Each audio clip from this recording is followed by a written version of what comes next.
Trump has basically turned on several high-profile manga media figures, and let's get into that.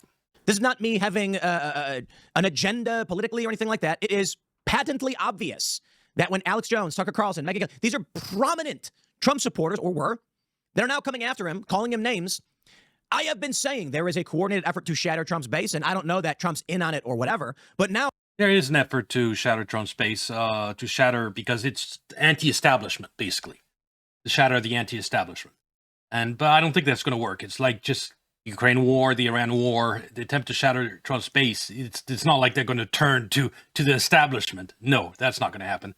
I don't think it'll be anywhere as productive as they think, this effort to shatter Trump's base. Now Alex Jones is doubling down. Alex Jones doubling down. He said we should invoke the 25th Amendment. He stands in alignment with the likes of Candace Owens and many others. And I just think everything it's all fake. It's all fake. Donald Trump started a war with Iran. The reason why? I don't think it's all fake. I think that some people are genuinely horrified by what Trump's doing, by blowing up the global economy. It doesn't need to be fake. I guarantee you there's a lot of real settlement that the war in Iran is just batshit insane. It's just people think wiping out 20% of the world's oil, it wasn't a good idea. It is disputed. Some say, like, Israel made him do it. There's this viral video it's called Game Theory 18 by a Chinese professor who says that Trump is intentionally trying to choke the Strait of Hormuz because China relies on it for a large amount of energy. The United States does not because we just seized Venezuela. And that makes a lot of sense, to be completely honest. So these theories, these ideas over the Iran war, we don't know for sure exactly what the grand play is. But you were... No, it wasn't that. Or at least not Trump's idea. Trump thought this would be over in 3 days. There was no grand strategy to close Strait of Hormuz against China. Maybe after putting in a puppet government in Iran, but what's going on is definitely outside of his expectation. The deep state, Israel, yeah, I think it's still outside their expectation too. I think it was just like Ukraine. It was something they wanted. What they wanted to have happen in Iran is not what happened. Just like what happened in Ukraine is not what they wanted there either. Getting this base of people saying Trump is a mad king, he's a warmonger, he's failing. And I'm sitting here just like, none of these critiques from the likes of Candace Owens and largely just Candace, to be completely honest, because she's off a rocker. Alex Jones, I consider to have his views are, in my opinion, respectable, even the crazier ones sometimes. Tucker Carlson, the utmost of. I know a lot of people don't like Tucker, but he has presented his case as a gentleman. And I respect that. I may not agree with everything he says, but Tucker has not come out and been a culture warrior. Tucker has never, as far as I've seen, said anything insane. He is just tries to be a common sense guy, speak common sense, and the fact that he's against Trump means that Trump isn't on the side of common sense. Insulting, condescending, mean. He has been more of a, he's presented on his show his views on the war, on Israel, and these things, as a gentleman should. And that is with a calm demeanor. And you may not agree with him. And I think he's certainly wrong in a lot of things. But I can't really say much to a guy who's got a different opinion on what may be going on. That's fine, too. Megyn Kelly seems more like a shock jock, maybe halfway between Candace Owens and Tucker Carlson. But Candace is just, she got plumb nuts. I mean, I don't even know what she...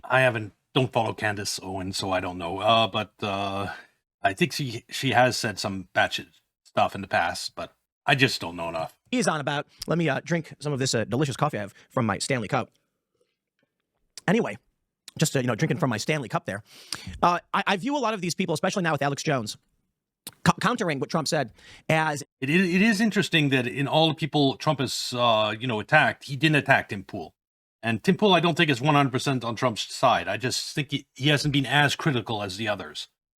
So at the current rate, Trump's next angry tweet in like a week or two could include Tim Pool. Let's actually switch to Hassan. Let's see what Donald Trump is saying here. I know why Tucker Carlson, Megyn Kelly, Candace Owens, and Alex Jones have been fighting me for years, especially by the fact that they think it's wonderful for Iran, the #1 state sponsor of terror, to have a nuclear weapon because they have one thing. Iran wasn't the #1 state sponsor of terrorism. It didn't sponsor ISIS when they genocided Christians in Syria. It didn't sponsor Hamas in Gaza.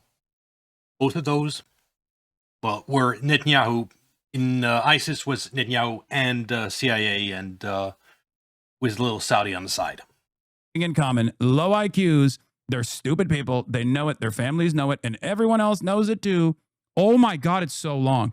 Look at their past, look at their record. they don't have what it takes, and they never did. They've all been thrown off television, lost their shows, and aren't even invited on TV because nobody cares about them. They're nut jobs, troublemakers.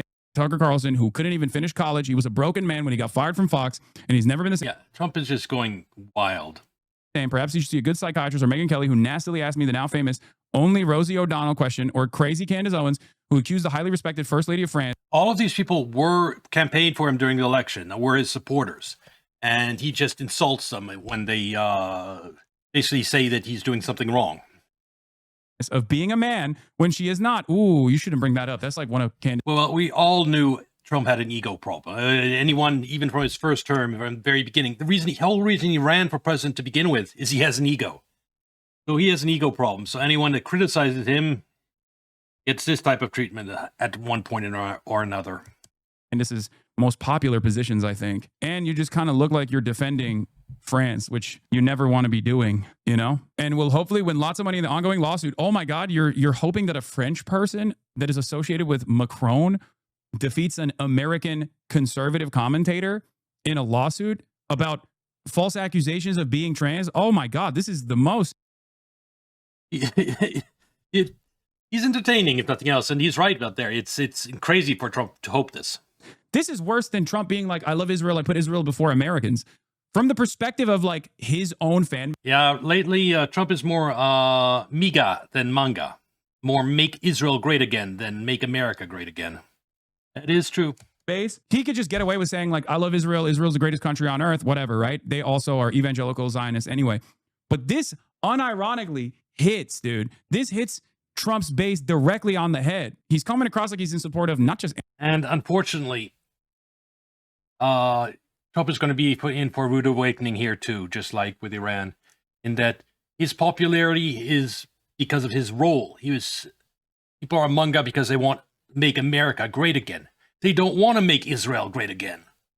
They want to make America great again. When there's all these problems here in America, and you're starting this fucking war in the Middle East that's boosting gas prices and making everything worse here back at home, you're not being MAGA. It's going to hurt you. Netanyahu should be classified as an international criminal. I think he already is. I think there are several countries where he'd be arrested on the spot if he ever went there.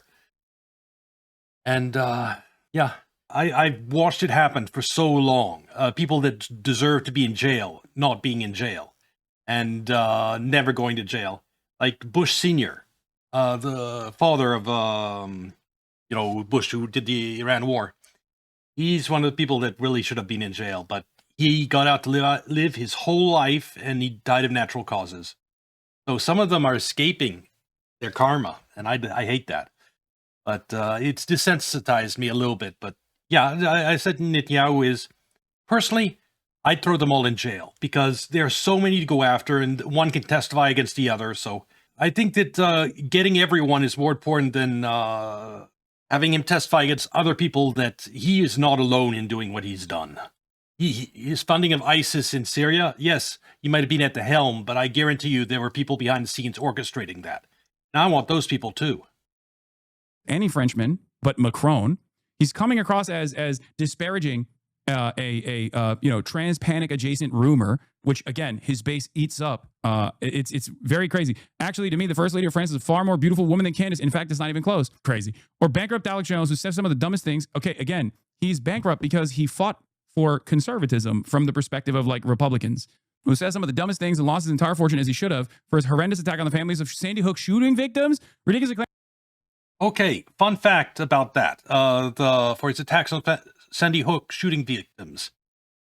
And he got a judgment against him. He was accused of defamation and he had to pay $1 billion.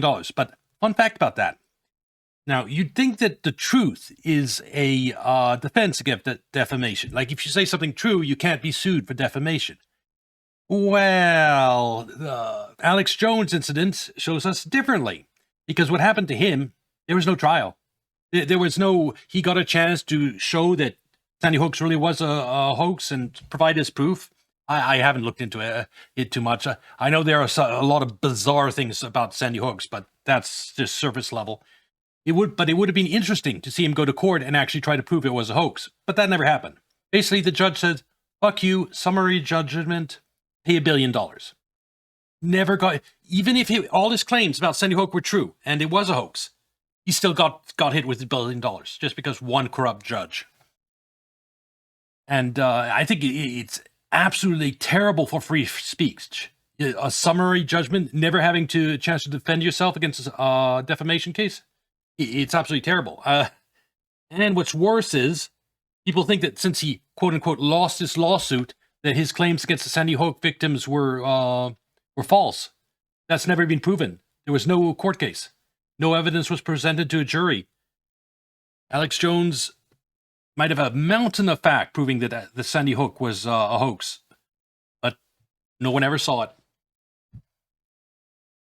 Claiming it was a hoax? You might as well yell at Alex Jones for being an anti-vaxxer next. What the buddy, you went on a show after he did that. Oh my God, what a fake friend he is. I don't know how to feel about this. I feel like this might actually cause a real fissure in the base. It's clear that he's been watching the movement taking place on the independent media side, and he knows that like independent media is fully pulled out. Yeah, it's well, I've said from the beginning, I was a Trump supporter, and I was like, this Iran war is absolute disaster that will end his presidency. There's no salvation for it. I feel Trump's first term was a lot better solely because he wasn't doing Israel's bidding. Yeah, the first term, I will say this, he did things that Israel liked. Like he recognized their annexation of East Jerusalem. He assassinated this Iranian general, and that was then used to trick him into thinking Iran was trying to kill him afterwards. So that backfired on him that way. But he didn't start any wars. So that instinct of not starting any wars is why the first term was good, even if he did these small things that Israel liked. No, but yeah, in second term, it's ultimately just decision making. He should never have let himself be convinced into this Iran war. It's not bothering to learn enough about the Middle East, being uninformed. That's how he was tricked into this. They must have some next level shit on Trump to make him go this crazy. I don't think so. That means some Epstein level thing? No. I think that, yes, there is accusations buried in the Epstein documents that they've added to it to make him look bad, and will be dropped as an October surprise before the election. That I believe, yes.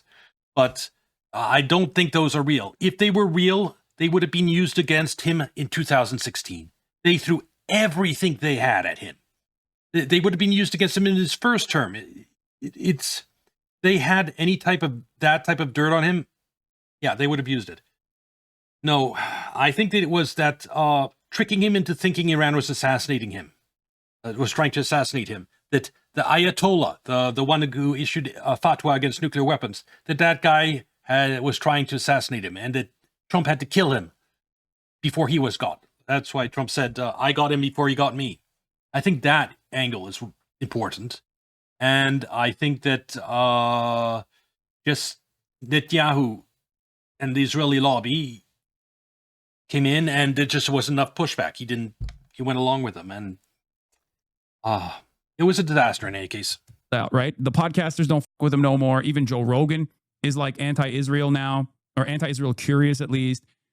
Joe Rogan says many Trump supporters feel betrayed by Iran war. Well, do I say betrayed? I think, yeah, well, he's fucking over Republicans. He is. He's fucking over Republicans in midterms. There's a very good chance before this that Republicans could have held the Congress. Now, because it's Iran war, I think it's likely Democrats take over Congress. And that is all because of Trump. And that is not something I'm happy about. He's clearly been bottling up all of this anger and resentment about his most loyal servants in independent media. And he's basically lost them. Who does he have on the Republican side, on the independent media side? Who does he have remaining? Ben Shapiro? Ben Shapiro's done. He's dead. Yeah, he's done. Oh, my God. I never terribly liked him. But my opinion has fallen the last year. He's got nothing. It doesn't make any sense. This is the bridge day he was talking about. He's burning all of them. Yeah, it turns out he's not burning bridges in Tehran. He's burning bridges in the United States of America. These so-called pundits are losers, and they always will be. Now, fake news CNN, the failing New York Times, and all the other radical left news organizations are hailing them and giving them positive press for the first time in their lives. They're not MAGA. They're losers, just trying to latch on MAGA. And getting back to your comment that they must have some next level shift on Trump. Remember that video we saw the other day where Trump was telling UK Prime prime minister that the Iran war would be over in 3 days. He was tricked. He thought this would be over in 3 days. It's not like they were twisting his arm. He thought this would be a walk in the park. Absolutely convinced that bombing supreme leader and he'd be a hero and just everything would go all right. He was absolutely convinced of that. So they didn't need next level shit. They basically tricked him into this war. MAGA as president, I could get them on my side anytime I want to, but when they call, I don't return their calls because I'm too busy on world and country affairs. Oh my God, he sounds like such a bitch. Oh, I'm too. And honestly, one reason I think he's not turning harder against Israel is because that would be basically have to be admitting that he was wrong, because he's basically been pro-Israel, whatever, and it would be damaging to his ego to turn against Israel on some level. Too busy doing presidential work. I'm too busy being president. I'm dealing with the country and the world. I don't have any time except for writing this long effort post about them. They go nasty just like Marjorie Trader Brown, but I no longer care about that stuff. Yeah, even though I'm talking about it clearly. And yes, this huge paragraph is his way of saying he doesn't care. Definitely do care about it quite a bit. I only care about doing the right for our country. MAGA is about winning and yeah, then stop being MAGA and start being manga. Strength in not allowing Iran to have nuclear weapons. MAGA is about making America great again, and these people have no idea how to do that, but I do, because the United States is now the hottest country anywhere in the world. President Donald J. Trump. This is the dominoes, dude. This is the dominoes falling, right? It's not a dominoes. It's one bad decision to bomb supreme leader. That's bringing down his presidency. Everything else is irrelevant. This is just so much bigger than everything else. I mean, this is crashing the global economy. Nothing compares. Right? Like the events that have unfolded so far have led to this real fissure. First, it was the Epstein stuff. Yes, but the Epstein stuff, even that small fallout, was nothing compared to this Iran war. Just a little bit of unhappiness about how he handled the Epstein files. Yeah, that's not. Yes, it was a crack maybe in the, but no, wrecking global economies, getting us stuck into tanking United States job market and everything. Which is what will happen by these oil prices. It combined with high inflation. He campaigned on bringing the prices down, and then he goes and attacks Iran and closes the Strait of Hormuz. God. Stuff, right? Donald Trump comes out and talks about Jeffrey Epstein and like farms the conspiracy right, and then totally pivots away from it. This was. I've already explained in the past why I think that is because I think he came into office. Everything he was saying before office, I mean, he thought Epstein was a creep, and yeah, that was his position. Then he finds out there's all these accusations against him buried in the Epstein files. He's basically these women, anonymous women, testifying that, oh, he did this, he did that. And it seems like the Russiagate 2.0, this is what's going to be used to attack him during his second presidency. And so Russiagate was a hoax, so this is a hoax too, and that's why he calls the entire Epstein files a hoax at that point in time, is my opinion. Then, because of pressure from the right, they released a lot of the Epstein files, but not that part. They're keeping back the fake claims against Trump, and I think, and maybe some other stuff. I don't know, but I don't. Anything is truly damning in the Epstein files, I think, were deleted back in 2020. Was the reason why he's coming after Tucker. We'll watch that first. Tucker cooked his ass in a way that I think is actually pretty thoughtful, weirdly enough. I still don't trust him, obviously. I still do trust him. Think what Tucker Carlson... Here, I know what the game is right now, by the way. I think what Tucker Carlson is doing is establishing as much... Tucker Carlson is easy. He's just common sense. He speaks his mind. Is what you just live that way your whole life. You just... Something seems wrong, you call it out. Something seems like it doesn't make sense, you ask questions. That's what he does. Legitimacy and credibility as possible in the anti-Israel flank. Not everyone has politics on their mind every second, son. That he can either personally run and take over the MAGA base, which he will be able to, regardless of what Trump is saying right now, or potentially he will lend that credibility to like a J.D. Vance. He's already positioned himself as like claiming that there are voices inside of the White House that are actively fighting against Donald Trump waging war in Iran at the behest of Israel. And you can tell I am certain there are, because his administration is very large. There's a lot of people there. Not everyone's going to be on the same page. So making that claim isn't strange. He's talking about J.D. Vance without openly saying it. So I think Tucker Carlson is either going to lend his credibility to JD Vance that he has developed in this space. He will be either a kingmaker or he will run himself. Who do you think you are? I'd vote for him, for Tucker Carlson. You're tweeting out the F word on Easter morning. At this point in time, yeah. Another 2 years, 2.5 years is a long time, so we'll see then. Okay.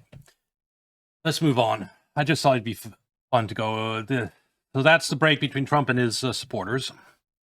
Now let's go into Trump's only option is surrender, which it's not his only option, unfortunately. He also has the option to, if he decides he's going down, to take Iran and the Middle East and the world economy with him. There's that option. That's what was prevented last Tuesday by, I think, interference by China to get Iran to at least start negotiating.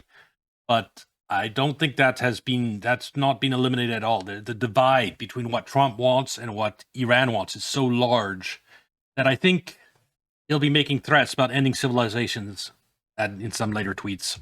And to be joined this morning by Professor John Mearsheimer of the University of Chicago. Great to see you again, sir. Glad to be here.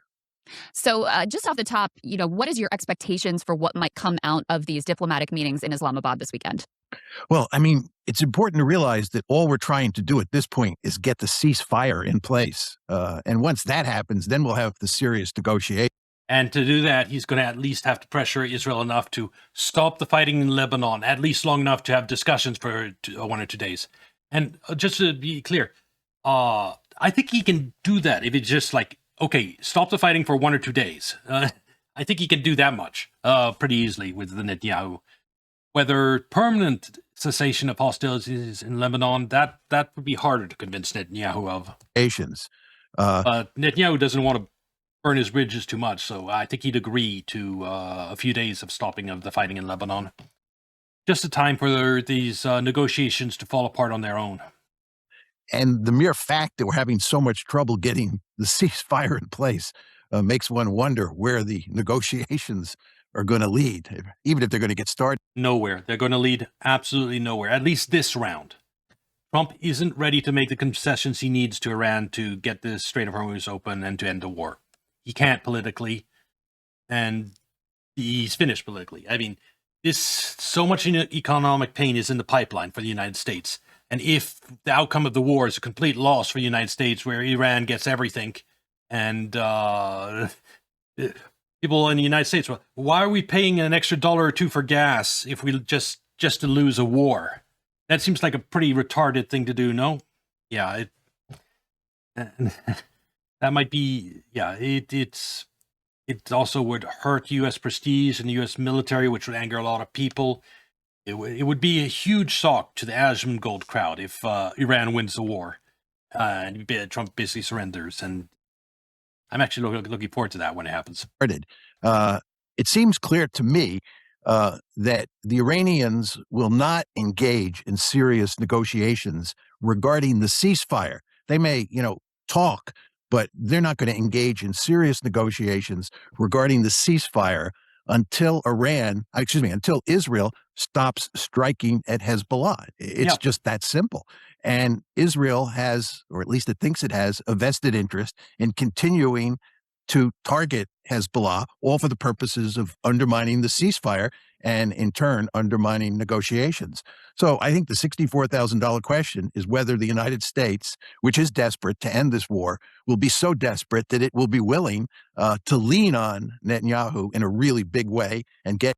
Yes, I think he is. I think this will happen because Trump he's not going to say, he's going to tell Netanyahu, just stop for 1 or 2 days so we can get these negotiations on the way and see what they're willing to say. And yeah, if he can't even get Netanyahu to agree to 1 or 2 days of not fighting, then my God, hope it's not that bad. Get him to stop attacking Hezbollah in Lebanon. But until that happens, this is going nowhere. True. Now, if the opposite happens and Netanyahu insists on continuing to attack Hezbollah and it brings the United States back into war, what are the consequences of that for the U.S.-Israel relationship? And as somebody who's studied the Israel lobby longer than probably most of us have even been alive, like what would a breakup between the American people? Because right now, basically, from Trump's perspective, Israel is holding the Strait of Hormuz closed. Iran had basically agreed to open them, but because Israel refuses to stop his war in Lebanon, they're the ones who are keeping the Strait of Hormuz closed by giving Iran an excuse not to open it. The American public and the idea of supporting Israel due to the U.S.-Israel relationship. What is there? Does that matter at all? Sure. I mean, huge damage has already been done because it's very clear. In fact, it becomes clearer by the day. Yeah, huge damage have been done just by the fact that Trump thought this war would be over in 3 days. Why did he think that? Because of Netanyahu. So Netanyahu lied to Trump and got him into a war that is going to destroy his presidency. That is something that Trump has got to be a little bit upset about. Yes, no matter how strong the Israeli lobby is, the fact that Netanyahu, so from Netanyahu's perspective, he still wants to try to get this to all end in a way that can be a victory for Trump. So, but if he can't.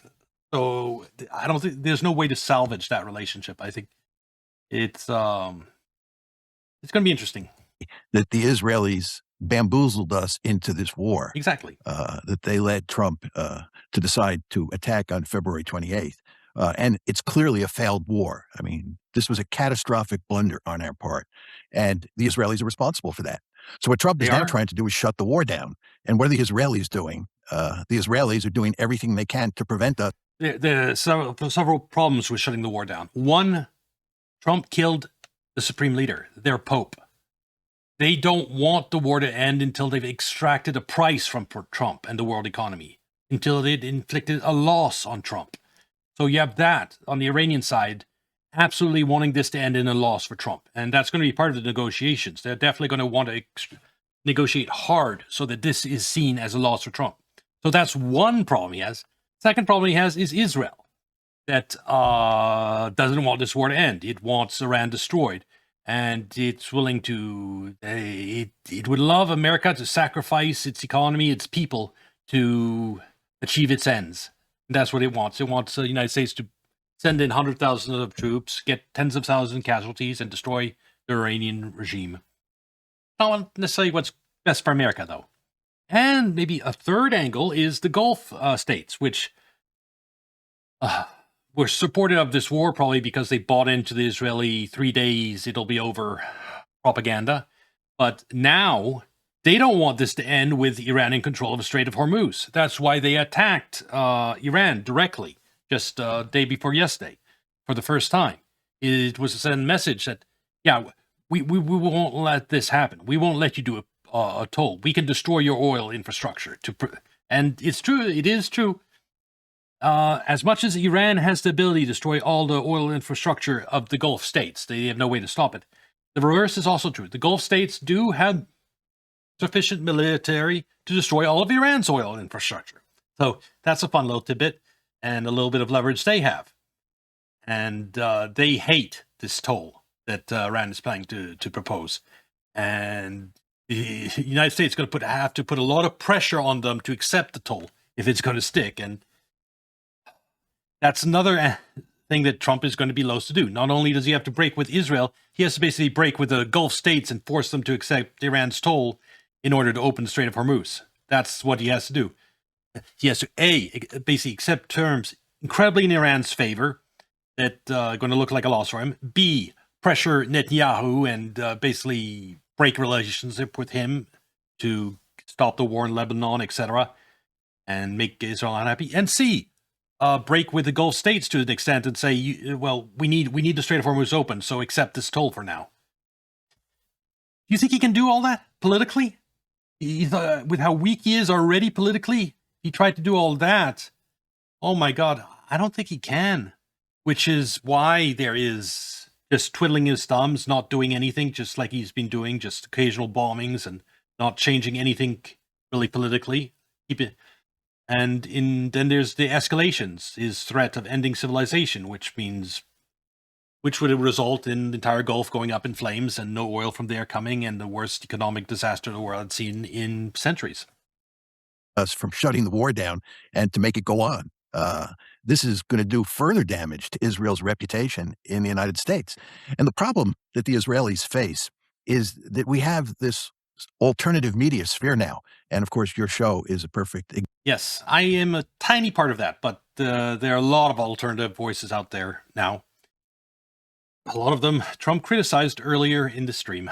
We heard him say. example of that, where people talk about what Israel is up to and what the U.S.-Israeli relationship has resulted in, and so forth and so on, in ways that do enormous damage to Israel and the U.S.-Israeli relationship, because people get to see the basic facts. That didn't used to be the case before we had this alternative media sphere.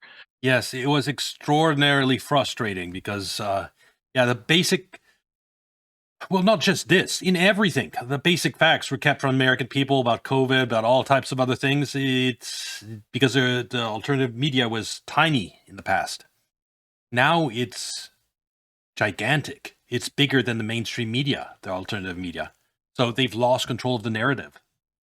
One of the big left-right divides is because leftists in general still trust the nonsense they're fed by mainstream media. And it's so you have people in America on two different sets of facts, mainstream media facts, and then the truth, basically, from the alternative media. So this is doing enormous damage to Israel's reputation in the United States. It's making the lobby's job in the United States much more difficult than it ever was. Yeah, I'd say nearly impossible at this point in time after this Iran war. It was already bad before because of Gaza, but now, oh my God. And it's because it's just going to get worse. When gas prices go up this summer, oh my God, people are not going to like that. The heating bills. I won't say who, but someone I know just got a heating bill, at least recently, and they were like, why is this like 3 times what it normally is? But partly because it was cold winter, the other part, Iran. I like to say when Steve and I wrote the original article on the lobby in 2006, and then we wrote the book in 2007, I don't think either one of us ever imagined that we would be at the point we are now at today.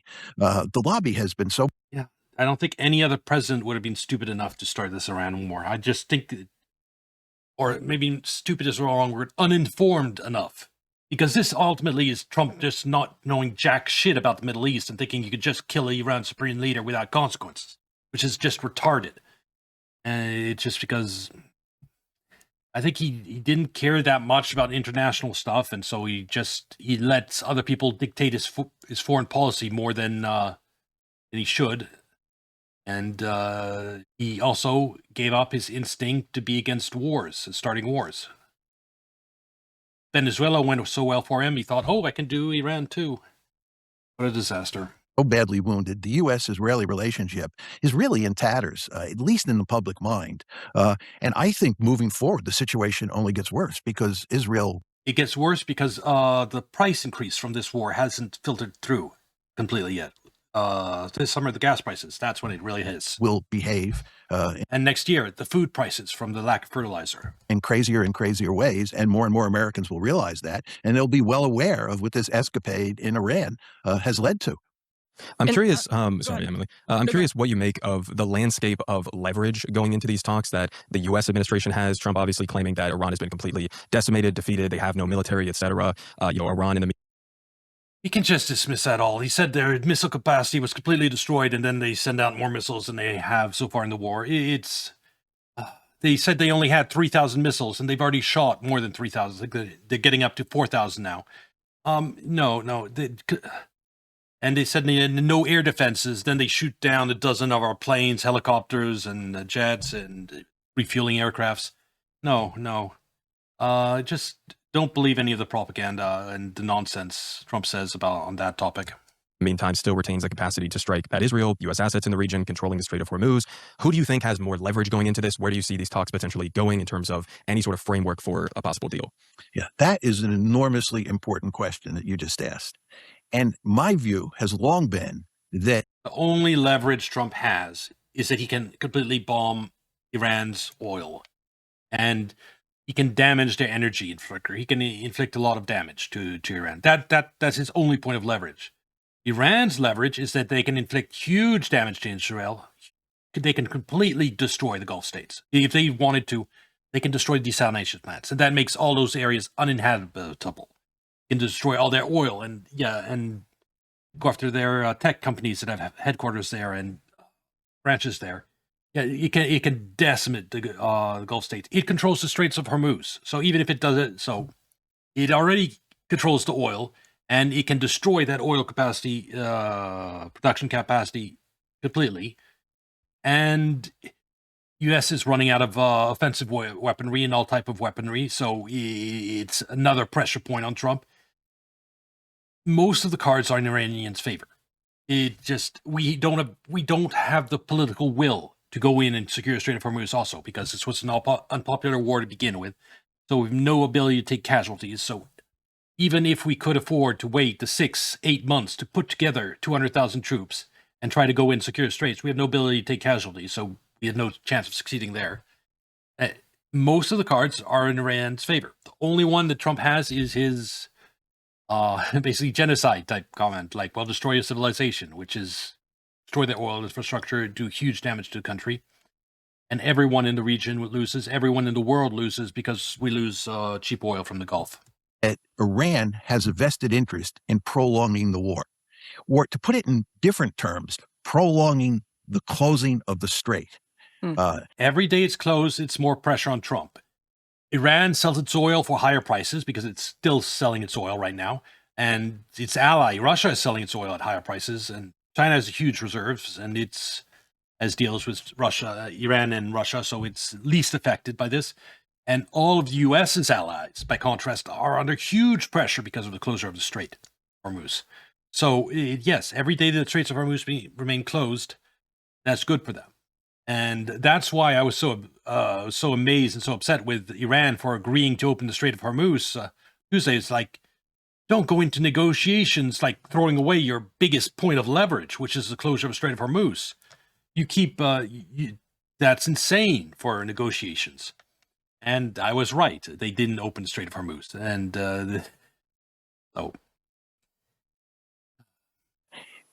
the fact is that what is happening here is what Iran doesn't want and what China really doesn't want. Russia's probably slightly doesn't want, but China really doesn't want is that all the oil infrastructure in the Gulf gets destroyed. That Trump decides to throw his tantrum and start attacking energy in Iran, and Iran turns around, does the same thing, and there's no more oil from the Persian Gulf. That is what China doesn't want, and Iran itself doesn't want to an extent. So Trump has a little bit of leverage in that one area, and that one area alone. Is that the situation in the international economy is getting worse and worse by the day. And as almost everybody knows, if you project out 2 or 3 months where the strait remains closed, the damage to the world economy will be enormous. This means that the longer the strait is closed, the more leverage the Iranians have over Donald Trump. Exactly. Trump, on the other hand, has a profound interest in ending this war as quickly as possible to make sure that the damage is limited. But he'd have to, like I just said before, all the reasons that I don't know if he can right now politically do what is necessary to actually end the war. It would just be so costly. Do things he'd hate to do so much. Admit defeat to Iran, break with Israel, break with the Gulf states. I mean, he spent a lot of effort building up relations with the Gulf states too. And leaving them high and dry, paying this Iranian toll, they'll hate that. And so... yeah, that's why I don't think this is ending right now. There needs to be a lot more pain before he's willing to do all that. And just to go back to what happened on Monday with Trump's 2 tweets, the one in the morning where he threatened to wipe Iran off the face of the earth and make it so that Iran could never come back from the dead. I mean, this is a genocidal threat of the first order. Yes. As almost everybody knows, the idea that an American president was making a threat of that sort shows absolute desperation on his part. It was absolutely on Trump. And he was. Last weekend, I haven't mentioned it in a while, they tried to go in and get Iran's nuclear material. They did an operation under the cover of rescuing a pilot. He sees an airstrip and right next to Iran's nuclear material, and that was going to be an operation to try to get Iran's nuclear material. It failed catastrophically. Said it right there. And so he was absolutely desperate because seizing Iran's nuclear material would have given him the wind needed to weather this crisis so much better. You could say, no matter all the shit that happens, even if the world economy tanks, at least I took out Iran's ability to make a nuke. He'd have that defense. Now he doesn't have that. I honestly still believe that Iran comes out of this with nuclear weapons because it needs it. You hear a lot of commentators saying, when is Israel going to use nuclear weapons against Iran? Not if, when. And yeah, there is that risk too, how this ends. Possibly with a Israeli nuclear strike against Iran, which bring a whole bunch of chaos in a different way, and might end up destroying all the infrastructure, oil infrastructure in the Gulf with Iran's reprisals. Would have been unthinkable before the morning of April 6th. But anyway, that shows his desperation. Then what happens is at the end of the day, at the end of the working day, he issues another tweet, and he says that we're going to not attack, and we're going to start negotiations, and there's going to be a ceasefire.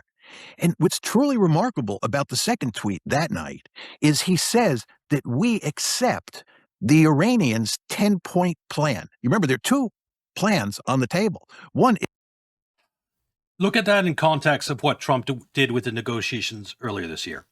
First round, it was covered to attack them. Second round, covered to attack them. He does not, at least with regard to Iran, act in good faith at all. So yes, he agreed to their 10-point plan. Then the next day, he's saying he threw them in the trash. He just wanted negotiations and the Strait of Hormuz open, and that is what he was highlighting most in his tweet, is that there would be no attack subject to the Strait of Hormuz being completely open. That's what he really cared about. Negotiations, opening negotiations, so he'd go in and try to bully them into accepting his 15-point plan, what he needs to declare this a win, and getting the Strait of Hormuz open, so that looming pressure over him doesn't keep growing. And the opening straits failed already because of Israel's not wanting to stop in Lebanon. And the negotiations are going to be not go well for him because Iran fully expects U.S. to agree to their demands. Fully expects the U.S. surrender for these negotiations to go anywhere. Is the American plan, which is the 15-point plan. And that has all the maximalist demands of the United States and Israel. That's what Trump needs to survive politically. If he got his 15-point plans, which is zero chance of happening, the Straits of Hormuz would be open. He'd be able to survive this politically. But there's no chance of that. Real. And then there's the 10-point plan, which is the Iranian plan, which has their demands, which are maximalist Iranian demands. And he says that it is the 10-point plan, he says in the tweet that evening, is a workable basis for negotiation. Not the 15-point plan, the 10-point plan. This is remarkable. And then he says furthermore in the tweet that almost all of the points of contention between the two sides have been worked out. If you think about what he said that morning, that's desperation. And then if you think about what he said that evening, the concessions that he's willing to make are really quite remarkable. And what's going on here, if you take them seriously, but the next day he said he threw those 10 points in the trash. He just wanted the Strait of Hormuz open and negotiations start. That's what he wanted. And so that's why when the negotiations failed and he doesn't get the Strait of Hormuz open or successful negotiations, I think it'll go right back to his "will destroy your civilization" remark, because that was the only thing that he's done in the war so far that seemed to have worked for him. He got Iran to because of pressure from China, got Iran to agree to negotiations. And so this weekend, I think, ends in Trump started going back to that route of making threats. is that behind closed doors, they're in deep panic mode. They understand full well that the international economy might go off a cliff if they don't shut this one down immediately and then begin to repair the damage and do everything possible to return to something approximating the status quo ante. They understand this. So we're desperate. But of course, if you flip back to the other side, the Iranians, this all tells you the Iranians are in the driver's seat and they have a vested interest in prolonging this. So they need this to be a loss. They can't have Trump bomb their supreme leader and walk away with this unscathed or not badly hurt. Everyone has to look at what Trump did with bombing the supreme leader and go, that was an absolute mistake. Even people like Asmongold. That's what Iran's goal is for people like Asmongold to go, oh, bombing the supreme leader actually was terrible for the United States. That's their goal. And They're work. I think they're successfully working towards it. Every day they hold the Straits of Hormuz closed. I were playing Iran's hand, I might sit down today in Islamabad, but I would say, listen, folks, we're not getting a ceasefire until Israel stops pounding Hezbollah. And it's up to you, the United States, to decide whether or not you want to take the international economy off a cliff or whether you want to appease Prime Minister Netanyahu. It's your choice. Or whether That's you where want we to are. do ground troops, because that's really the only other option. That's what I was going to ask. Thing is, ground troops aren't really an option. That people talk about ground troops need to be prepared months in advance. Those ground troops we sent to the region, like we sent basically 11,000 ground troops to the region. That's the ones we could easily redeploy. To get 100,000, 200,000 troops there would take 6 to 8 months. And by the time we've done that, the global economy is already tanked. That's one of Trump's fatal mistakes in this war, is to not prepare ground troop beforehand, so that if they close Strait of Hormuz, he could at least try something right away. Right now, we just can't mobilize enough troops to take any of the territory necessary to reopen the Strait of Hormuz. We don't even have that option. Ground troops aren't even an option. Ask Professor, is Donald Trump now talking about the nuclear dust, as he calls it, the hundreds of pounds of enriched uranium? And the Iranians have, as we were just discussing, leverage in the form of the Strait of Hormuz. So for Israel, as they pressure Trump over the negotiations, Iranians are reportedly considering whether to even show up as the Lebanon bombing continues. But let's say that happens. They do show up. What on earth would an off-ramp for Trump look like that also would involve getting Netanyahu on board with it, that doesn't involve either going back to war with ground troops? Yeah, that's well, it's very interesting being in where I'm sitting, because I see there's no way for it to happen. Something that Iran agrees to, that Israel agrees to, and that the U.S. agrees to, I just do not see it happening at the current time. There needs to be a lot more pain for the U.S. and for Israel before they're willing to do the type of concessions necessary. Or Iran operating a toll system in the Strait of Hormuz and dealing with the enriched uranium, quote, nuclear dust that he's talking about. I mean, it just, I can't conceive of what that might look like. And I think this is what you're speaking to. But if they try to push on the It is indeed inconceivable at this point in time. hundreds of pounds of enriched uranium, what leverage exists possibly for them to barter? Well, first of all, they have no leverage. we have no leverage. We do have that one point of leverage, the threat to completely destroy Iran's oil infrastructure. And we know it's leverage because China cares about it. And China put pressure on Iran. And so Chinese does have influence over Iran. So we have one tiny point of pressure. But that's not enough to force Iran to do anything that Trump needs. It's enough to maybe get them to humor you with the negotiations, but it's not going to be enough. You raised the possibility of ground troops. We have 7,000 combat troops in the region. There's all this talk about 50,000 troops in the region. Almost all those troops are not combat troops. Yes, we have 50,000 in the region, but 40,000 aren't combat troops. So that's what I mean. We need another 90,000 to get anything going in with regard to the Straits of Hormuz, and even that's on the low side, much lower than probably is necessary.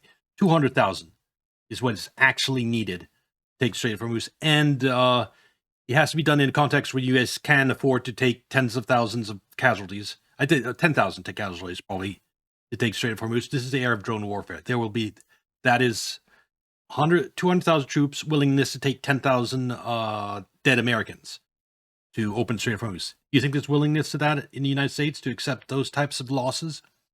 I mean, that'd be nearly as much as all the Americans that died in Vietnam. How many U.S. died in Vietnam? Let's see. How many U.S. soldiers died in Vietnam? Okay, 1/4 the amount of deaths in Vietnam. Oh, no, 1/5. That's just to get the Strait of Hormuz open. A minimum 10,000 troops. Yeah. To a war that's already unpopular when it started. I don't think there's political will for it. War on the ground against Iran. And again, it's just hypothetical because it would take us 8 months to mobilize the troops, and the world economy would be fucked by then anyway. anything but combat troops. You've got 7,000 combat troops. 5,000 of them are on giant ships that can't get close to the coast of Iran. How are you going to offload those troops? And the 2,000 paratroopers and the 82nd Airborne up. That's another issue, is that at least between Ukraine and Russia, it's all on the ground. Troops can sneak forward slowly under cover of trees and at night or in the fog to take ground. But to take the Strait of Hormuz, that means you have to land troops either by air or sea. And this is going to be swarming you when this happens. I don't see how you do any type of landing operation without taking horrible losses just from the landing. Against a 1 million-man army, this is not a serious option. There is no ground option. I mean, you want to think about where we are militarily in this situation. First of all, we have 13 major bases in the region. We had 13 major bases. I don't think they have very many functional bases left. According to the New York Times, all 13 of those bases are either destroyed or badly damaged. We have a huge naval armada in the region. That naval armada cannot get close to the coast of Iran, much less the Strait of Hormuz. So it's parked way out in the ocean, far away from Iran. Then there's the Air Force. In this rescue mission that just took place, where they got the second pilot, we lost more aircraft that day than we have lost in any single day since the Vietnam War. Wow. This was just a rescue, one downed pilot.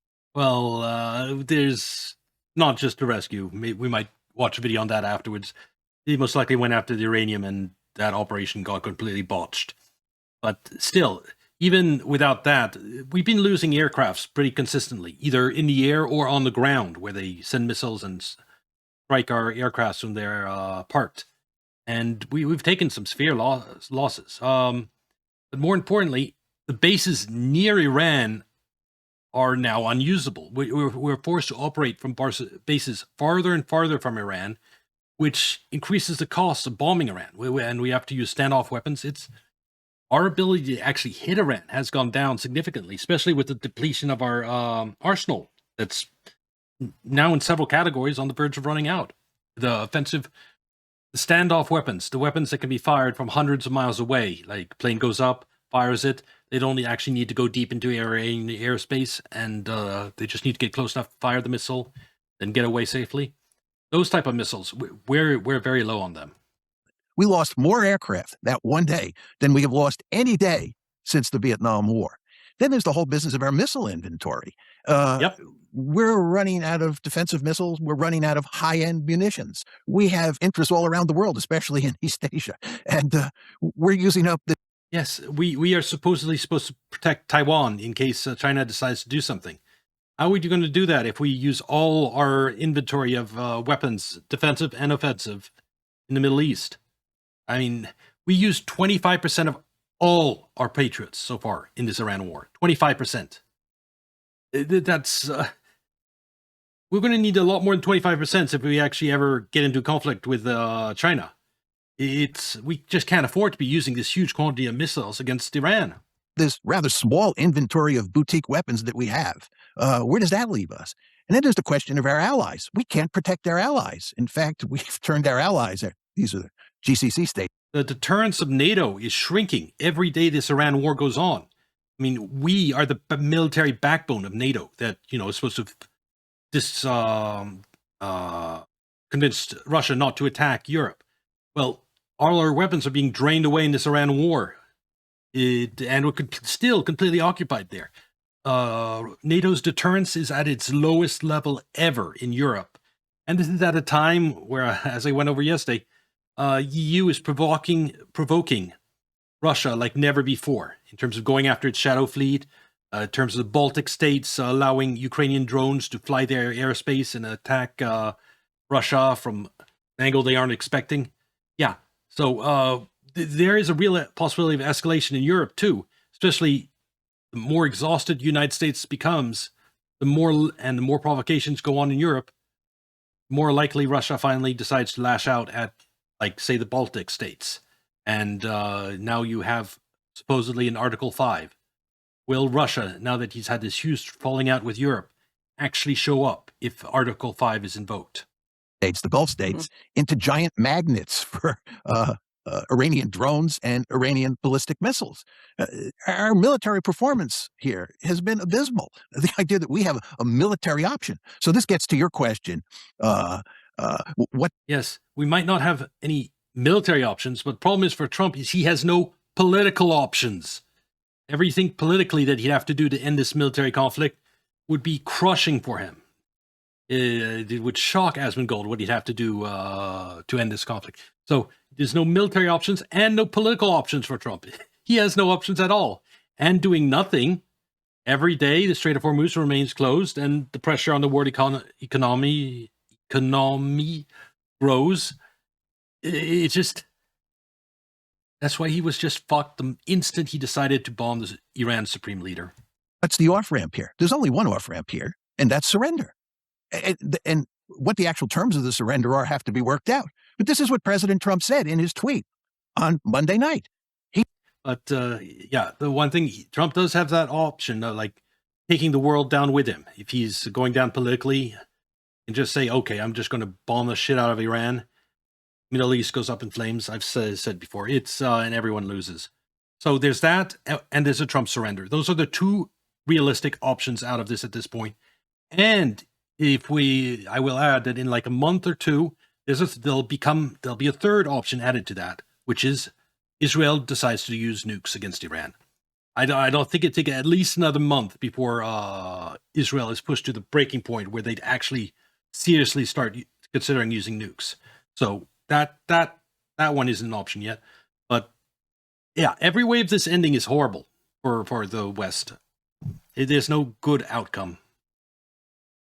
He said, we accept the 10-point plan as a workable basis. Go read the 10-point plan. It's all the maximalist demands.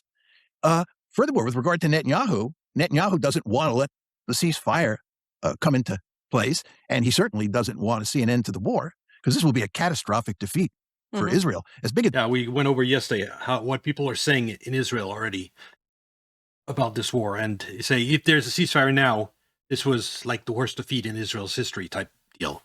And Netanyahu is finished politically if by this. He might be in more trouble than Trump, actually, in a lot of ways. the defeat as it will be for Donald Trump, it will be a far worse defeat for Israel, and especially for Prime Minister Netanyahu. So he's working overtime to undermine the ceasefire and prevent negotiations. And the $64,000 question is whether or not Trump is willing to lean on Netanyahu to get a ceasefire. And then he's going to have to lean on Netanyahu, and he's going to have to work against the lobby. And Netanyahu definitely wants the option of the entire Middle East going up in flames. I mean, that to the extent he's communicating with Trump, is telling him, just bomb the shit out of Iran. They'll give up. He probably was in part behind that comment, that tweet Trump made about exterminating Iran's civilization. To negotiate a settlement. You want to remember, look at all the trouble we're having getting a ceasefire. You can imagine how much difficulty Trump is going to have trying to negotiate a settlement that reflects the fact that we lost this war. But that's where we are. I wanted to add one point real quickly to your observation about the dwindling ballistic missile interceptors. So I had a piece yesterday with my colleague Murtaza Hussain over at DropSite yesterday. Oh, there it is. Griffin or whoever pulled that up. Can you scroll down a little bit? Because there's a really Mac. Yeah. What was it saying? Oh, there it is. Israeli missile interceptors have dwindled to double digits. Trump administration official. Yes, they're basically out of air defenses. That's why 80% of Iran's missiles are getting through. Griffin or whoever pulled that up. Can you scroll down a little bit? Because there's a really Mac. Yeah, there's a really interesting line in here that I thought is relevant to the U.S.-Israeli relationship. So right there. So the White House referred questions. So what we reported is that they are, according to a Trump administration official, the Israelis are down to double-digit ballistic missile interceptors and are now relying almost exclusively on the Navy, U.S. Navy, to prevent ballistic missile attacks, and are letting a lot more strikes go through just because they have to. But the White House referred questions. Yeah, so U.S. destroyers parked right next to Israel are shooting down, are using their interceptors to help Israel because Israel has so few. It's insane. Anyway, let's see. Now, they are not backing down from their demands. Their demands that there has to be an agreement for a ceasefire in Lebanon, and also their demands that the U.S. unfreezes certain Iranian assets in order for talks in Pakistan to take I place. think And this is especially notable. Dubai froze like $4 billion in Iranian assets. I think a lot of that was property assets, and that might be what they're talking about when Iran's demanding that they unfreeze assets. As we have Vice President J.D. Vance on his way to Islamabad saying he wants to see if Iran is serious about talks. Well, I think the entire world wants to see if the U.S. is serious about talks, because right now it doesn't seem like they Yes, because U.S. has decided it's going to have to make concessions for these talks to be successful. are. Right now, it seems as though they just want to focus on their latest temporary propaganda victory, claiming that they got a ceasefire announcement by Trump's 8 p.m. deadline on Tuesday. Well, that's all fine and good, except for the fact that we do not have a ceasefire. As it stands right now, The Strait of Hormuz still closed. you have Israel continuing to murder civilians in Lebanon, and you have Hezbollah continuing to fire back, not backing down, humiliating the IDF forces that are trying to invade southern Lebanon. You have President Trump refusing Yeah, to that's another point of all this, is that Israel is not doing well in Lebanon. They're not. I wouldn't say they're losing, but they're not winning. even mention Lebanon, as he is so fixated on the Strait of Hormuz and acting as though it's going to be free and open like it was before the war. I've got news for him. Nothing is going to be like it was before this war. So what does all of this mean for this ongoing conflict? And could we still see talks on Saturday? Well, we got into all of that and more on this week's episode of Sanctioned, an exclusive weekly series for my paid subscribers. So let's take a listen to a free preview of this week's episode now. And let's start off with the top story of the day, which is, of course, this question of, are we going to have talks in Islamabad that are planned for Saturday? We did get a statement from They were originally planned for Friday. They got pushed back one day. Are they going to be pushed back another day? Iran's parliament speaker on X, in which he said, quote, "Two of the measures mutually agreed upon between the parties have yet to be implemented, a ceasefire in Lebanon and the release of Iran's blocked assets prior to..." I think Trump will be able to convince Netanyahu to, on Saturday, put out a statement, we're having a ceasefire in Lebanon. I mean, he at least, I think he has enough leverage to make Netanyahu abide by a ceasefire for a few hours so that they can try negotiating, right? A few hours? He must have that, at least that amount of leverage, right? To the commencement of negotiations. These two matters must be fulfilled before negotiations begin. This comes after Iran's foreign ministry spokesman said on Thursday, in order for peace talks to happen, the U.S. must adhere to a ceasefire on all fronts, especially in Lebanon. So as it stands right now... Yeah, this is important to Iran because the only reason Lebanon is in this war is to support Iran. They started attacking Israel too, as an ally, fighting common foe. So, yeah, there's no way they're going to leave Lebanon high and dry after getting them involved in this. Now, Iran is not backing down here. And the parliament speaker's post was interesting to me because he brings up blocked assets. So I'm wondering what was said behind closed doors, what was agreed upon in terms of releasing some of Iran's frozen funds or what that all entailed. But we also have Iran doubling down on the fact that there must be a ceasefire in Lebanon, that this claim from the U.S. that Lebanon was never included, when we literally have reports and direct evidence of the U.S. signing Yes, it was 100% Lebanon included. There was in the Pakistan's tweet announcing the deal. It was in Iranian's statement announcing the opening of Strait of Hormuz. And yeah, Lebanon was included in the ceasefire. Trump, just like the 10-point proposal, threw that part in the trash next day. Off on the social media post for the Pakistani prime minister, in which he was announcing, as what was supposed to be a third-party mediator, he was announcing the ceasefire, noting that it was effective immediately and it was for everywhere, including Lebanon. But then, of course, after that announcement was made on Tuesday night, you had Israel come out a few hours later and insist that Lebanon was not included. And then you... Yes, all that. I think he had some interesting comments. Petroleum products. It needs transits the Strait of Hormuz. And then we have a comment from Amos Hochstein, who the Financial Times says was an energy advisor to former US President Joe Biden. And he's quoted as saying, if this continues for a few more days, we can see the market deciding that the straits are closed indefinitely, which could lead not only to an increase in price, but to a crisis in Asia. Yeah, they've done a good job so far. I'm talking about deep state, Trump, whatever, to hold down the price of oil. I said they would try like 1 or 2 months at the very least because of what could happen in derivative markets. And now we're getting near the 2-mark mark. We're getting near the part where they're finally going to be forced to allow oil prices to go. They tried if you look at month to get above 100 for briefly, but then Trump did this deal. Yeah, this is, I think, the last period under 100 that we'll see, unless something dramatic happens in the Middle East. But actually, something dramatic happens, odds are it's going to be something that makes them shoot even higher, the oil prices.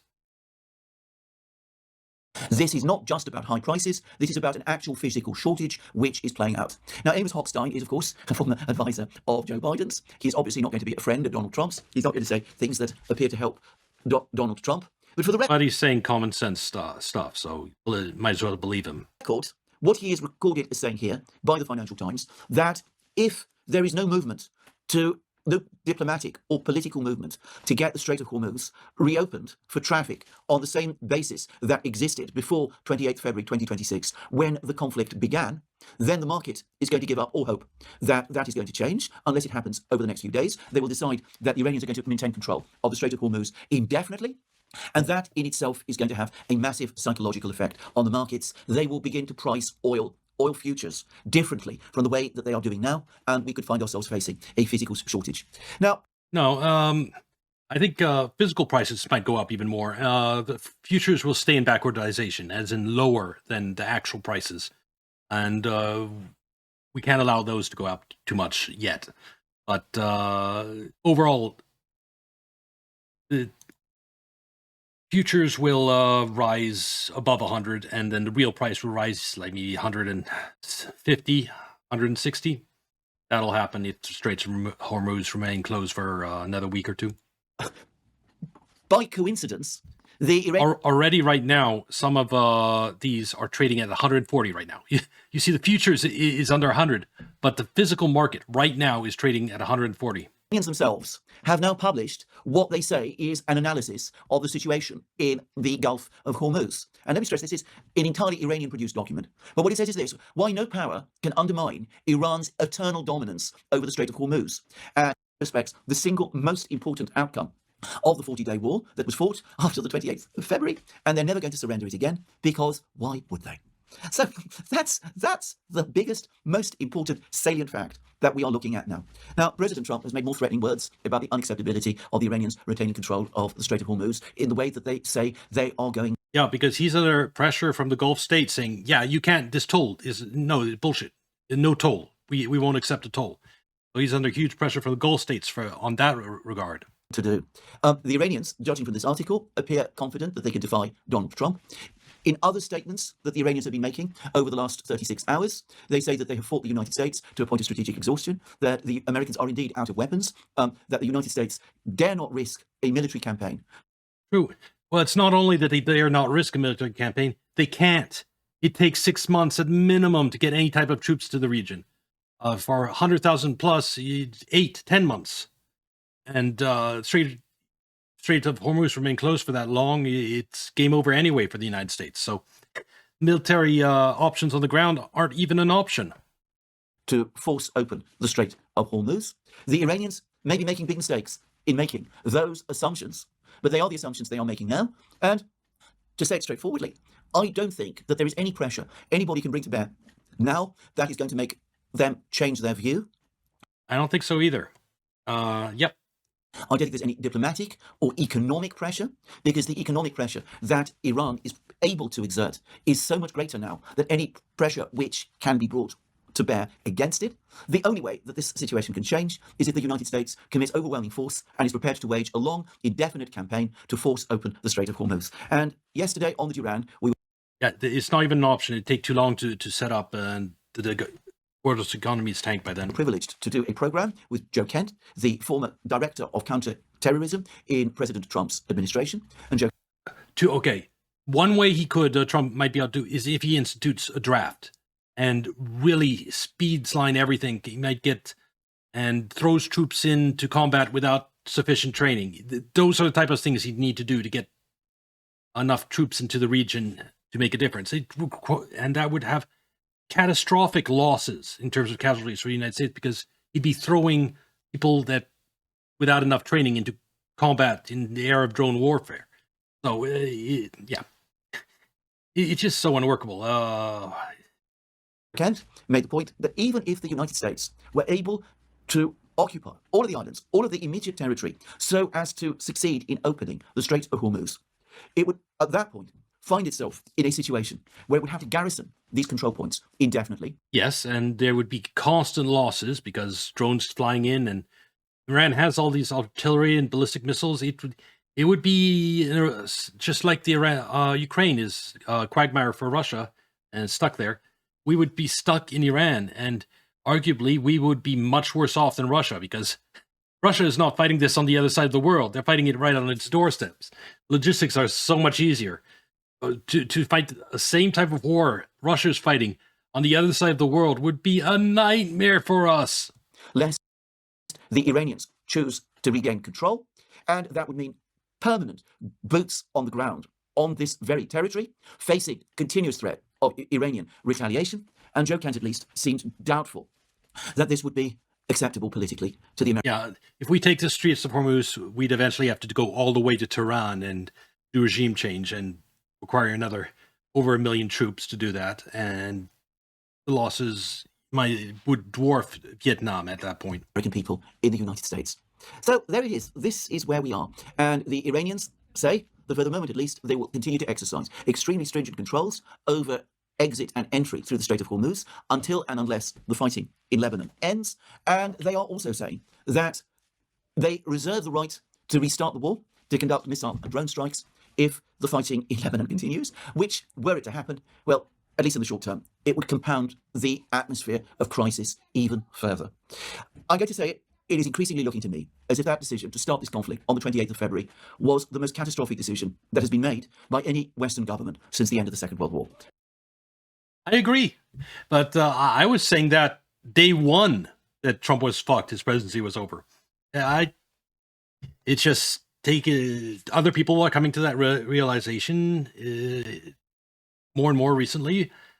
And I think everyone will at some point in time. It has delivered a blow to the collective West and to its system of international. It has delivered this blow to collective West. It's fractured NATO between Trump just feels betrayed that NATO isn't helping him in Iran, despite the fact that NATO is already involved in Ukraine and has its full attention is involved there already. The Europe feels betrayed of Trump starting this, and they've already cut themselves off from cheap Russian energy. Now they're cut off from cheap Gulf energy. There's no cheap energy left. They're absolutely fucked next winter in terms of natural gas. So they're unhappy. Then our Eastern allies like Japan, South Korea, Taiwan, they're having their air defenses moved to the Middle East. Their protection is being removed, and they're being hit by these record oil prices when they're completely dependent on oil from the Gulf. It's an absolute disaster for the United States. And then there's our already low military supplies. Military arsenal is being depleted at a record pace in Iran, and since it doesn't appear to be ending anytime soon, it's going to continue being depleted. Every way, it's an absolute disaster and going to finish Trump. It was the type of mistakes that end your president. It's just one job as president is to not make this type of catastrophic mistake. It's your one job. Friendships and alliances, such as we have never seen. It has quite plausibly weakened in the long term the position of the dollar as the global reserve currency. Oh yeah, the petro. Yeah, it's badly hurt the petrodollar. That still needs to play out, but that's another. The deep state's goal in taking out Iran and strengthening petrodollar is actually going to have the reverse outcome. It's going to accelerate de-dollarization of the world. There's even now an article in the Financial Times saying as much, and it has massively strengthened an adversary of the United States, the Islamic Republic of Iran, which is now increasingly and Russia, looking as if and China. It is going to assume a dominant position. China has that strategic fertilizer reserve that nowhere else in the world thought to have, and so, at least in terms of the food crisis, they're going to be one of the best set to endure that. In the Middle East. Lastly, it has created tensions between the United States and many of its allies, between the United States and the Persian Gulf states, which feel that the American security guarantee that they have relied upon for so many decades has failed them. There are apparently now tensions between some of the Persian Gulf states. Qatar and Oman are apparently now arguing that it is now imperative to improve relations with Iran and to work towards some kind of reconciliation with Iran. Kuwait, Bahrain, and the UAE take a harder line against Iran. They seem to be still urging the Americans to take more military action against Iran in some form. The Saudis, MBS, have been unable to make a decision between the two. They are prevaricating, but perhaps the first sign that the Saudis are starting to understand the balance of realities in the Middle East is that yesterday, for the first time, the Iranian and Saudi foreign ministers had a discussion with each other, for the first time, that is, since the conflict on the 28th of February 2026 started. The realignment of the world is slowly going on behind the scenes, all because of one idiotic decision by one US president.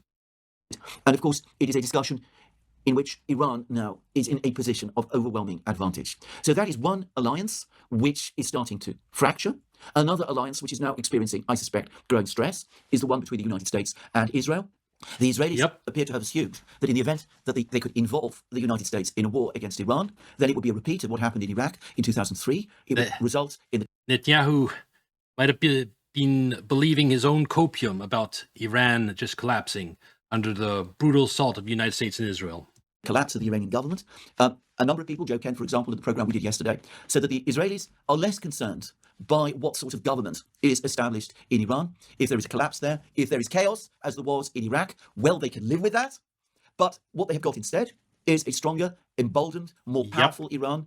American power did not achieve the outcome. And one thing this is going to do is it's going to weaken the perception of American power. People are going to go, oh, America couldn't even defeat Iran? People will start doubting America's status as a superpower. And a big part of Israel's power projection in the region is the backing of that superpower. So the weakening of perceptions about the United States affect Israel too. That Israel expected. And on the American side, and indeed on the Western side in general, one senses growing exasperation with Israel's apparent obsession with waging a conflict with Iran that has brought the entire collective West to the point of disaster, which we now see. Remarkably, in the Daily Telegraph, perhaps the most pro-Israeli newspaper in Britain, there is now an opinion article published by one of the Daily Telegraph's permanent stable of writers, David Blair, in which he speaks about the need for the United States to rein in the Israelis. When articles like that begin to appear, even in places like the Daily Telegraph, then you can sense that the ground... It takes people time to readjust their worldviews, especially if it's a deep change. And that's what's happening slowly with regard to Iran and how disastrous this war is. Like, we've seen Asmongold, it's taken him a lot longer. It took him like 3.5 weeks before he finally voiced it. If there's just the same regime there in Iran, then it wasn't worth doing this because all the impact on the global economy, all the people that died, he voiced that only 3.5 weeks in. It takes people time to readjust their deep-held views, but that's happening. Is shifting. Last but not least, there is a major crisis, or at least an apparent crisis, developing between the United States and its European allies. Apparently, over the course of the meeting between Donald Trump and Mark Rutte, the NATO Secretary General, that I spoke about in my program yesterday, Donald Trump again brought up the subject of Greenland, just as he did in a recent post that he published on Truth Social. And that's proof that Trump is ticked at Europe for not coming and bailing him out of his idiotic war. Donald Trump has again apparently demanded that the Europeans send military forces to the Persian Gulf to assist the Americans to force open the Strait of Hormuz. There's a long piece about this in the German media magazine Der Spiegel. What exactly Donald Trump... Europe has Ukraine crisis to deal with. That's where they were preparing to send troops. They send troops to the Middle East. What do they do about Ukraine? Expects the Europeans to achieve is very difficult for me to say. For the record, there are reports of continued US military deployments to the Middle East, that there's supposed to be more American infantry arriving, though it still seems to be a case of light infantry. We haven't yet seen evidence of the major build-up of heavy infantry and tanks and armoured vehicles and those sort of things. That would be needed. Setting up the logistics, like I said, takes time, weeks, months. And so what we're moving there is what we can move quickly. Because Trump wants to have options, and to have options, he has to have military in the region. To conduct some kind of long-term ground operation against Iran. My sense is that for the moment at least, Donald Trump really doesn't want to go there. Though, of course, with such an unpredictable president. Doesn't want to go there, but he can't to an extent because he doesn't have enough troops there to do anything anyway. One cannot be certain that that might not change. But anyway, the Americans increasingly angry with their European allies.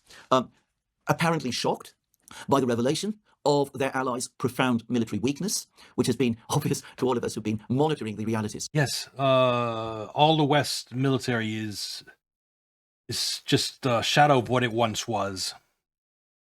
In Europe, the military realities in Europe for a long time. The Americans, perhaps, until recently, still shaped by memories of the very large military force that the British Prime Minister, Margaret Thatcher, sent to the Middle East in 1990 to support the operation to drive the Iraqis out of Kuwait, and the rather smaller but still significant force that the British Prime Minister, Tony Blair, sent to the Middle East to support George W. Bush's operation to oust Saddam Hussein in 2003. The Americans might have assumed that their European allies are in a position to put together forces of that kind of scale. It has come as a shock to them to discover that their European allies no longer have those sort of military capabilities and are never going to regain them, not in any realistic future. So the Americans... Well, if you're talking decades, then yes, it's possible. And I think that they will to an extent. After the, let's say, the U.S. dollar finally collapses, after that event, it is not in the near term, but yeah, they will build up their military again. It's probably 15, 20 years from that, but it will happen eventually. Deeply dismayed by the weakness, the feebleness of their allies, and perhaps starting to wonder whether their allies in Europe are a strategic liability rather than an asset. And the allies themselves... As I said, NATO's deterrence is at its weakest point ever. The European allies themselves anxiously worrying amongst themselves about whether it really is the end of the road between them and the United States, whether the Americans are finally on the brink of losing patience and might finally make the decision to leave. Something which, to be clear, most European leaders would look to with horror. And of course, if Donald Trump does come back after this debacle in the Middle East and does reopen the question of Greenland, all of these questions, all of these fears, all of these doubts are going to be increased still further. And, well, just to cap off, there's also, for the Americans, the situation in East Asia to worry and think about. The fact that the Japanese, as I've discussed in several programs, are desperately knocking on the Russians' door, trying to get the Russians to agree to provide them with oil and gas. The fact that the leader of the Kuomintang opposition in Taiwan is now going to Beijing to try to mend fences with the Chinese leadership and Xi Jinping. The fact that other allies of the United States, like the Philippines apparently, are asking the Chinese for help with refined oil products, which they can no longer receive from the Persian Gulf. It's difficult to imagine a set of decisions made by Western leaders that have had more disastrous consequences than this. The previous worst decision was the set of decisions that Joe Biden and the European leadership made in February 2022, when they first provoked the Russians into starting the special military operation in Ukraine, and then launched a catastrophic economic war against Russia, which has triggered deindustrialization across Europe, and which has ruptured the relationship between Europe and Russia, perhaps indefinitely, or I suspect for most of my lifetime. But this decision to begin without proper assessment or calculation the conflict against Iran on the 28th of February, if possible, goes further and exceeds that folly. So there we are. Now, today, 10th April, was supposed to be the day when formal negotiations between the United States and Iran in Islamabad were supposed to begin. And I gather that the US Vice President, J.D. Vance, is in Islamabad waiting to meet with the Iranians. And, well, Witkoff and Kushner are also still there. The Iranians apparently have made known their deep unhappiness about the presence of those two individuals on the American negotiating team. The Iranians have spoken about who their leading negotiators would be, and they are Arakshi, the foreign minister, and Ghalibaf, the speaker of the Iranian parliament, the man who Donald Trump, a short time ago, seemed to think was the more reasonable, more moderate leader, though in fact and in truth, I've never seen a scintilla of evidence to support that assertion. But as at the time of making of this program, I'm not even sure whether the Iranian representatives are even in Islamabad and whether they do actually intend to meet the Americans today. I say that because there continue to be reports in the Iranian media that the Iranians are sending out messages that they don't see any point in conducting negotiations with the Americans whilst the fighting in Lebanon remains underway. If there is going to be a negotiation, that has to be premised on the ceasefire that was agreed on Tuesday being in effect. As far as the Iranians are concerned, the ceasefire extends to Lebanon. They have the support of the Pakistanis in this. By the way, they also have the support of the Russians. The Russian Foreign Ministry said today that as far as Russia is concerned, the ceasefire extends and covers Lebanon also. So the Iranians are saying that there has to be a full implementation of the ceasefire, which means an end to the fighting in Lebanon in order to get the talks started. And until that happens, they see no point in having those talks. President Trump may threaten and thunder and warn as much as he likes, but that remains the Iranian position. Well, I'm going to make a guess here. I still think that despite these additional American troop deployments, It's always, the United States is not in always happy hours somewhere. True. realistic position at the present time to restart the fighting in the Persian Gulf. It does not want the ceasefire to collapse, so it probably will, over the next couple of hours and or days, start to apply more pressure on its Israeli ally to get the Israelis to stop operations in Lebanon. Yes, I think it will have to. That much, yes. Could be break with Israel, I don't know, but yeah, Trump is going to want to at least talk to Iran, and so he's going to be telling Netanyahu, look, listen, I at least want to talk with them, so knock it off for a day. Yeah, Netanyahu will go along with that. Whether it moves beyond that, I think the talks themselves are going to be a disaster. So I think it won't even matter. I think Iran's going to demand so many things and negotiate from such a tough position that Trump is going to feel like that isn't an option right now. They will obviously run into fierce resistance from their Israeli allies. But I expect eventually the authority of the United States to prevail. But absolutely, because Trump's ass is just going to be like, cut it out for a day. And if he asks like that, Netanyahu will go along with it. Repeat again, even once that happens, as things stand, given the Iranian stance, yes, given the demands that the Iranians are making, given the Iranian insistence on maintaining indefinite, permanent control of the Strait of Hormuz, the Americans are coming to the negotiating table in Islamabad from a position of weakness. Yes, and Trump needs a victory. He needs a way to call this a win. And there's no way he's getting that out of these negotiations, not this Iran in this position.